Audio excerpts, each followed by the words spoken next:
Here he goes, needs to get to the 45 for a first. They're on him again. Still up, but not for long. Back at the 30, it's Cook first, then Bolton. Reacting like it's against Kansas City. Conduct. Defense number 95.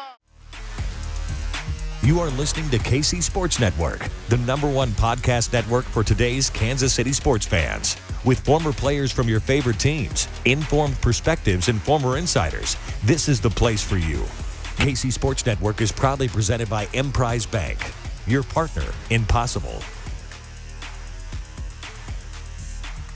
What's up, Chiefs Kingdom? I am BJ Kissel, and this is KCSN Update, your daily dose of Chiefs news and updates from us here at KC Sports Network. And this video is presented by our good friends at DraftKings. Now, this is going to be a tough day and probably a tough week for all of Chiefs Kingdom until the team gets back out on the field on Sunday against the Tampa Bay Buccaneers to try to get this taste out of our mouth. That is the loss to the Indianapolis Colts, 20-17. On Sunday. Absolutely brutal one. And to break it down today, we've got Matt Miller from ESPN with our stock up, stock down report, as we do each Monday. While you're here, can you please go ahead and hit that like and subscribe button? We appreciate it. It helps us reach more people. And before we bring Matt on, we're going to get a quick word from our friends over at DraftKings. The NFL action is in full swing here at DraftKings Sportsbook, an official sports betting partner of the NFL. We're talking touchdowns, big plays, and even bigger wins. New customers can bet just $5 on any NFL team to win and get $200 in free bets if they do. If that's not enough, everyone can boost their winnings with DraftKings stepped-up same-game parlays. Right now, for every leg you add, you can boost your winnings up to 100%. With payouts bigger than ever, why bet on football anywhere else? To make things even sweeter, you can throw down on stepped-up same-game parlays once per game day all season long. Download the DraftKings Sportsbook app now and use promo code KCSN to get $200 in free bets if your team wins when you place a $5 bet on any football game. That's code KCSN only at DraftKings Sportsbook, an official sports betting partner of the NFL. Minimum age and eligibility restrictions apply. See show notes for details. All right, now we bring on Matt Miller from ESPN. Matt, I've got to ask because I don't really want to talk about the game a lot because I'm going to be spending all week talking about this thing. It's a little too soon for me. So Chiefs losing 20-17 to the Colts. On a scale from 1 to 10, how shocked were you about the way that game transpired?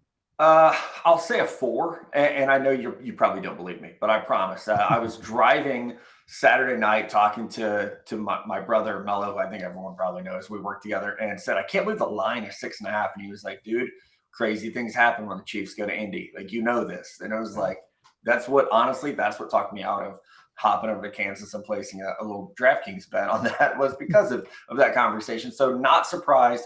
I think what was surprising, though, BJ, was the lack of communication offensively. It never seemed to gel, right? It just, everything looked out of sorts. An offensive line that has been so good really got just held up by the Colts defensive line. So I think it was not the fact that they lost, but I think the manner in which they lost is probably what's most surprising, because we haven't seen this team struggle like this. And it was something you and I talked about last week was, oh my God, look, Mahomes is getting the ball to all these different people. They're getting so many guys involved. That really stopped this week. Yeah. And it was tough. You don't get the running game going at all. I mean, right. Clyde, we talked about Clyde for the first 2 weeks, was a pleasant surprise. And it was like, you know what? He's taking advantage of the opportunity. A lot of, people talking about him throughout the offseason and the first round pick and all of that. And he looked great the first 2 games, and then just nothing in this game. And, for me, it was just surprising because, you struggle a little bit. You understand it against the Chargers because of who you're going against. You're going against Joey Bosa, Khalil Mack, Derwin James. And, Buckner's good. Don't get me wrong. And but they didn't have, Shaquille Leonard, Darius, or whatever is going. Yeah. They don't have him. And not to say those other guys aren't professionals, but they ain't the Chargers defense. Yeah. You had your best defensive player, arguably your best player, period, out. And you held the Chiefs to 17 points. So I'm sure we'll get into this. I don't mean to just jump all over the place for you. I felt like everything changed when they went for the fake field goal. It's like it's 4th and 4. Is that what it was? Fourth and short anyway. Something like that, yeah. And you let Tommy Townsend throw the ball instead of Patrick Mahomes after already there being like, whatever you want to call it, some disagreements, at least, between the offense and the coaching staff. I really felt like from there, the energy just got sucked out of that team. Yeah, I think people have kind of made the point, and you know, because you've been around long enough, and not to say that it's great that guys are disagreeing, but you have a problem. I think Bobby Stroop said it best, and Bobby knows, Patrick. He knows more about everything that's going on than anyone else. And he said, you have a problem if your quarterback doesn't want to score in that moment and doesn't feel comfortable enough to say something. And you also have a problem if you don't have a coaching staff that's looking at the bigger picture. And I think it's a great way of putting it, and that no one's in the wrong there. Patrick is fired up. Your emotions are high. The adrenaline is going. He wants to score. He wants to go out there and do his thing. And the coaching staff doesn't want to put him in harm's way. They don't, for whatever reasons they have are going to make sense. Trust me, common sense always prevails. When the lack of things making sense is because common sense is missing, or there's pieces of information that are missing. And so that, to me, compared from a scale from like 0 to 10 on sideline dust ups, that's a 0.5 compared to what you normally see. If they would just put a camera on the sideline for the entire game and you could tune into that feed and watch it, you'd have a completely different perspective. It would look a lot more like Ken Dorsey in the coach's box than people realize. How normal that is. Like, I was only down on the sideline for that 1 year. I was only down on the sideline for that 1 year when they won a Super Bowl, but it was multiple times a game would you see coaches and players getting into it like that. And it's just the way that they communicate on the sideline. And I think a lot's going to be made about what was said during the offseason and all the rumors and different things about it. But with the issues that were going on with the Chiefs yesterday, that to me had nothing to do with anything else that was going on. Offensively, they could not run the ball. I think there's been some criticism of Patrick Mahomes in that game, which I don't necessarily understand. I don't think it was his best game, but you're going to come up with 6-7 things. We're going to get to your stock up, stock down report. Patrick Mahomes is going to be the top 6 things that were stock down from that game. I'm curious where you want to start because there's a lot that we can get to. But Matt, when you look at this game, we're just going to start with stock down. Okay. Because that's what people probably want. They don't want sunshine and rainbows right now. Stock down. What stands out to you the most? Man, I text you early in this game and said stock down Sky Moore. And then that was after the first muff punt, and then there's the second one where it's like, it wasn't a muff. We'll give him credit for that, but it's just a lack of awareness, I think. Very surprising, but really special teams as a whole. You have a crucial missed field goal, which Matt Amendola is not, the regular kicker. I think you could criticize the decision to sign him over some people with more experience if you wanted. Hopefully Harrison Butker's back quickly. But I really felt like as much as people want to put this game on Mahomes or on the defense, the game to me rests on special teams. If special teams performs as they're supposed to, the Chiefs win this game. Some of that does go back to that decision to go for the fake field goal, which I do not like at all. I hated that decision when it happened. I felt like my biggest criticism of Andy Reid as a head coach is they get too conservative sometimes. And this wasn't that. This was just like, what the hell are you doing? That's too cute. You have the greatest quarterback in the NFL. You have the greatest tight end, maybe of all time, and you need a couple yards. Like this is a gimme. And so I felt like they just outthought themselves at times in this game. So, but big picture, my first stock down is definitely a special teams play. Yeah, it started off strange from the beginning, and I'll give a little grace just because with every young punt returner, they have a game like there are mistakes like this, and it felt like between that and then the Kelsey drop in the end zone later in the game I think it was just they were having trouble seeing the ball. I know that they had the roof open. I'm not making excuses for them. You still got to go make those plays. But with a young punt returner, you're going to have situations like that. We saw it with McCole Hardman, his rookie year, that it wasn't always perfect. So I'll give Sky Moore a little bit of grace. But when we were texting, then it became all of special teams for the reason that you mentioned. They missed an extra point. And they missed the field goal. Then they did the fake field goal. And even the last drive of the game, 24 seconds left on the clock, Pacheco takes it out of the end zone, wastes 6 seconds off the clock, and only gets to the 20-yard line. Like, we literally lost 5 yards and 6 seconds by the decision to bring the ball out. Now, I understand they always want to bring it out. They always want to go for it. But they had struggled so much with any kind of return game, and it just felt like they were completely out of sync on that entire phase of the game. It also goes to who is your quarterback. If you have Jimmy Garoppolo out there, quarterback, let's try to bring that fucker out, right? Like, let's try to do something because we know we don't have a guy that is great at throwing a deep ball. He's not Patrick Mahomes. I feel like that's just that situational football awareness to know, like, okay, maybe we don't have Tyreek, but we still have Mahomes. You want the time. You want to give your quarterback time to make a play. And I'm with you. I was shocked. I was sitting there watching the game, and it's like, okay, there's still 24 seconds left. That's plenty of time. We've seen it before with Mahomes. But then you just eat away time. it was kind of shocking because the team is usually so situationally smart. And I think it does go to that. You have young guys being thrust into big roles, whereas in the past, we've seen Tyreek Hill there. We've seen Mecole Hardman there. Even Pringle at times, in that role. Now you're relying on rookies who have maybe, never been a primary return man.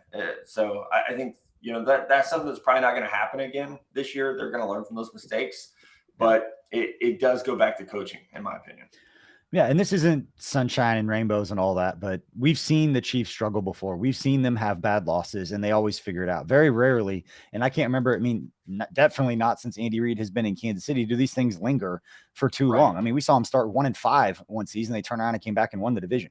And so they will right the ship. But some of the issues are concerning that they do have to get fixed. And we have very rarely pointed at special teams in a game like that. And I said this morning on the radio with Slacker at 101 The Fox that I can't remember a time in just covering or watching football that I could definitively point to special teams as costing the game. And not just because you miss a field goal at the end or you screw something up at the end of the game, but like multiple issues.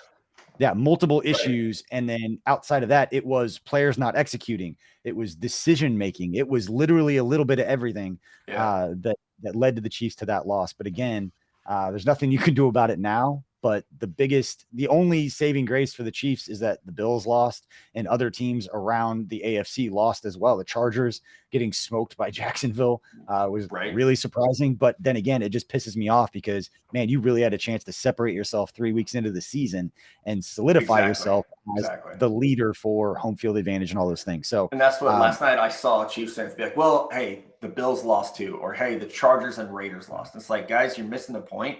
You could have gone a game up on those teams. So it's like, it's better that everyone other than Denver loses the same time you do, but you want to take care of those games. The Bills lost to a damn good Miami team. Who knows? Jacksonville might actually be good. They've played pretty well the last 2 weeks. So I think it's also that, we all want to rush to judgment after 3 weeks when we're still learning so much about who these teams are. And we're going to see players emerge, and everyone's going to change quite a bit. Yeah. All right. Before we move on to stock up, do you have another stock down or do you have any other points that you want to bring up before we move on to some of the positive stuff? I think we've hit it. Well, I was very disappointed that they abandoned the run game yesterday. You mentioned Clyde didn't get anything going. He only had 7 carries. I think Jerick McKinnon only had 7 carries. There was just Mahomes led the team in rushing, which there was all that talk on the Sunday morning shows like Mahomes has changed his game. He's not running anymore. Then he comes out and leads the team in rushing. That's not what you want. He's incredibly gifted. His ability to, create time to find passing windows is unprecedented.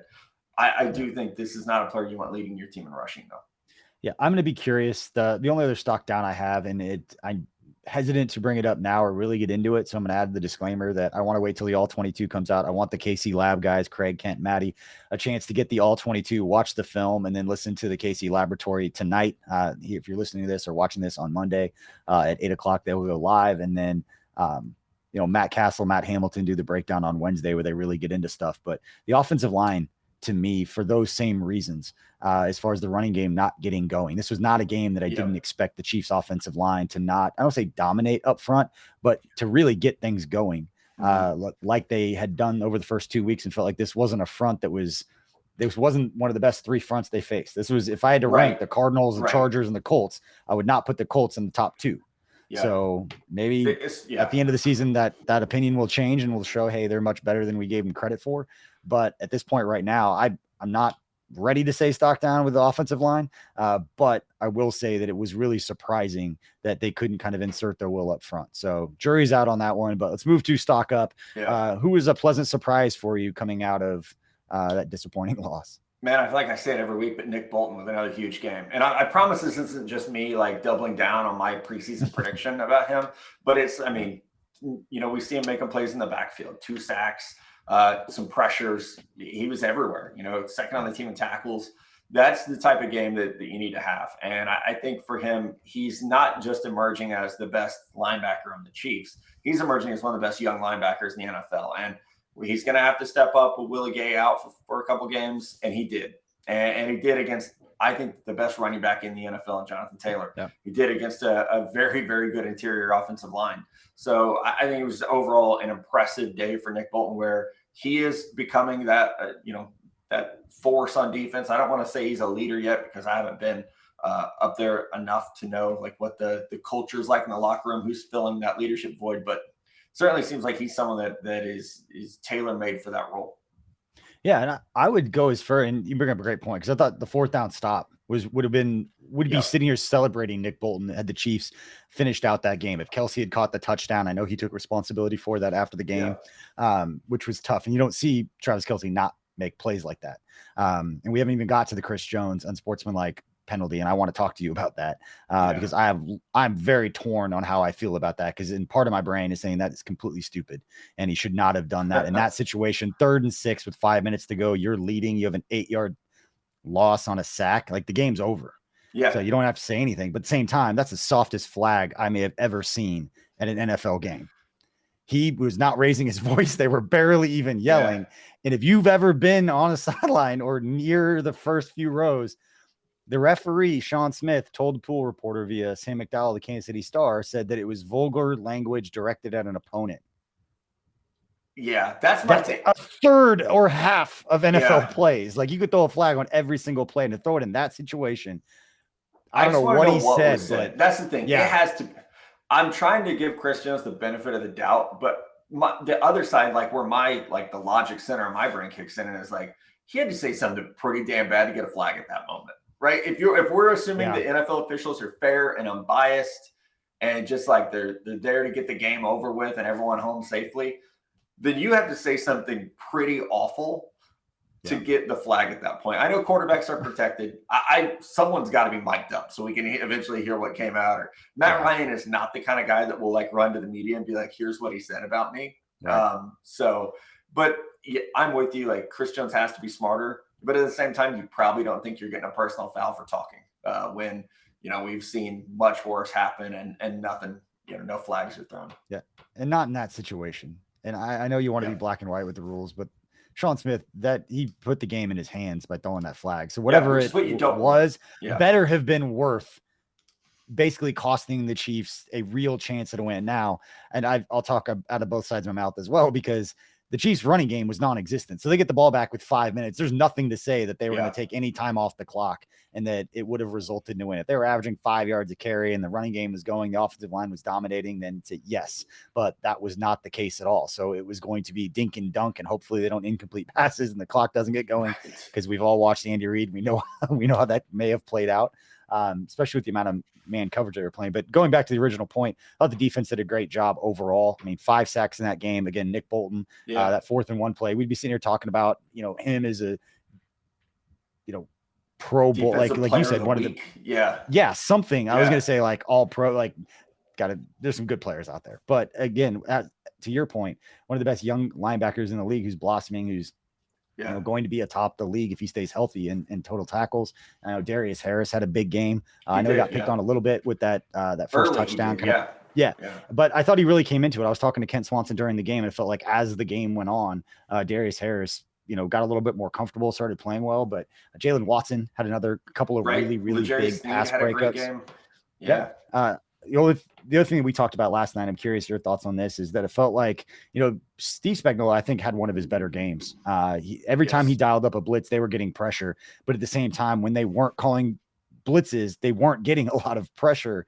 And so it's, tomato, depending upon how you want to look at that. But overall, I thought the defense had a very good game. And again, if you would have told me that we were 2-1 to start the season, wouldn't have been completely surprised. But if you would have told me that it was the young defense that was basically carrying us to 2 of those, I guess 1 win and 1 should have been a win, I'd be surprised to know it was the offense, and a lot of man coverage being played, and Gus Bradley kind of changing up what he had done, not completely, but playing less of that cover 3 that he's been known for, and a little bit more man coverage, which, going back to the offseason, McCole Hardman going on national TV saying we are welcoming Tyreek being gone because we're going to see more man coverage, and you're going to see what we can do with it.